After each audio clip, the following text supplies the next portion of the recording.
Hello, my name is Nicole Laswell. Call myself the Inner Peace Broker, and I have also a handle on Instagram, Parenting Autism, Heaven on Earth. Today's video is a recap of a blog post that I wrote on my website, nicolelaswell.com. Some people seem to digest information a little easier when they're driving, so I figured I'll make this video, and that way you can listen to it if you want to on the way to work.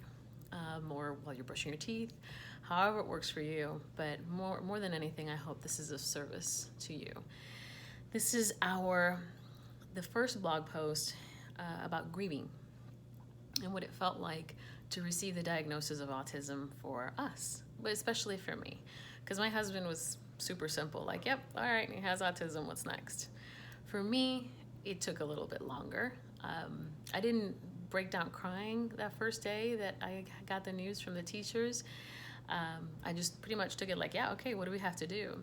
But of course, as it goes through my mind and I digest it and I grieve, I had to go through this process.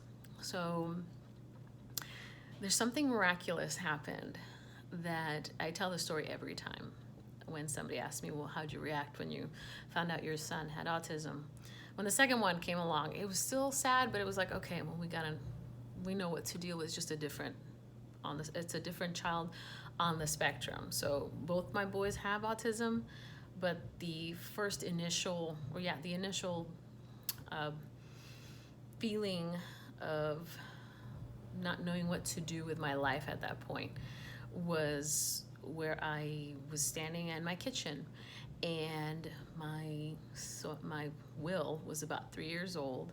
Stevie had been born already, my second one, but Will's tantrums, his stemming had gotten not out of control, but it was definitely much more visible, audible.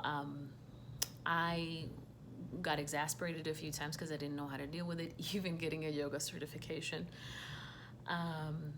So all of a sudden I'm sitting there kind of staring at the TV, and Will's just eating around the couch, just going for it.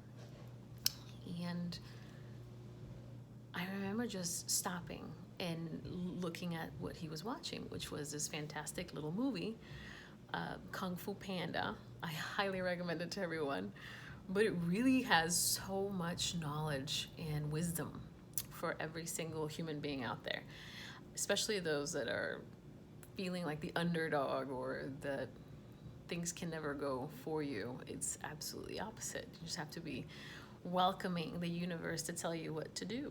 So it was interesting. I felt kind of paralyzed, and then I decided to write this because it was a very big moment for me.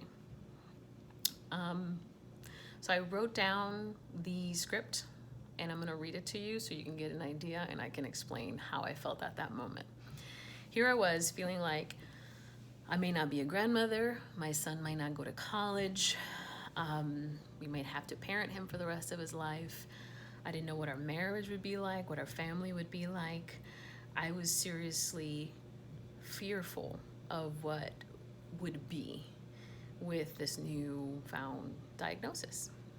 So all of a sudden, there's this scene between Master Oogway, which is this old turtle, and like 100-year-old turtle, and Master Shifu, who is basically his student, but they're both masters.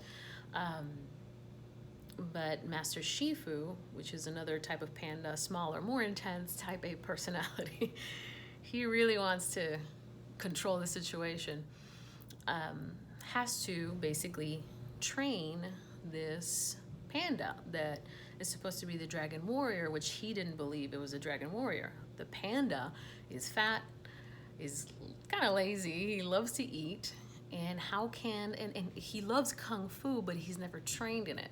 So how can this beautiful panda, really be the dragon warrior? So here's a paraphrased version of that scene. Master Shifu comes running to tell Master Oogway that he has terrible news. Master Oogway responds, "There are no such things as good news or bad news. There are just news." Master Shifu tells him that Tai Lung has escaped from the prison and is on his way to them. Master Oogway responds, "That is bad news. if you don't believe the dragon warrior can stop him. Master Shifu replies, the panda? Master Uguay says, yes. The panda will not fulfill his destiny, neither you yours, if you don't believe he is the dragon warrior. Master Shifu says in frustration, that was an accident.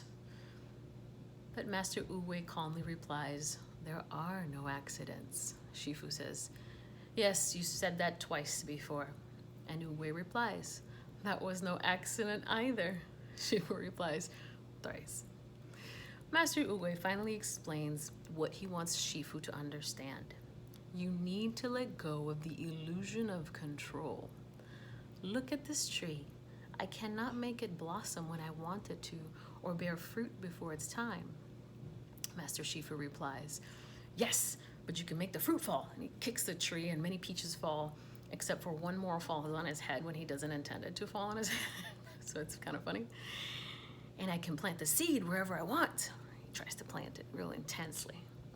Master Uguay, like a father would say to a child, yes, you may want an apple or an orange, but you will still get a peach. And Master Shifu replies, and I identified so much with them that I still get emotional every time I read it. But a peach cannot defeat Tai Lung.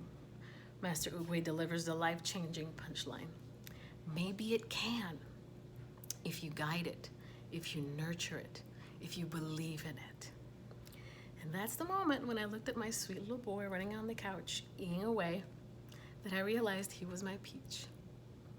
And I realized that my job as a mother was to believe in him and make him the best peach in the world, the best Will could be. So, I obviously get emotional every time I read it, but it's a good story to keep in mind, because I learned that grief can be it can be a tool. It can allow you to grow and to see life in a completely different way, where it doesn't have to be to go with the flow of life where you thought, plan A, then B, then C, go to college, get married, have children. It doesn't have to be that way. If you want it to, wonderful, but don't ever feel it like it has to cage you. There's one thing my children have taught me more than anything, is to be free in this life. And all I can do is just teach them how to live in this place the best way I can. So, the best thing I can tell you is see yourself as a peach and see that that inner peace really does exist. You just have to go searching for it within you. In that moment, that was a miraculous moment for me. That moment was the moment when I realized, I'm like, wow, I don't have to mold this. I can just help him to become the best him he can be. And we're gonna be okay. Life is fine. And what a gift it is to have the child that I have, both my children. And what a gift it is to be me, and what a gift it is to be you, and what a gift it is to have each other. So that was our grieving story. If you want to read more, you can read it on our website, my website, NicoleLastwell.com. I hope it is of service to you, and that it helps you grow more in love every day. Have a lovely one. Love, light, and blessings to all.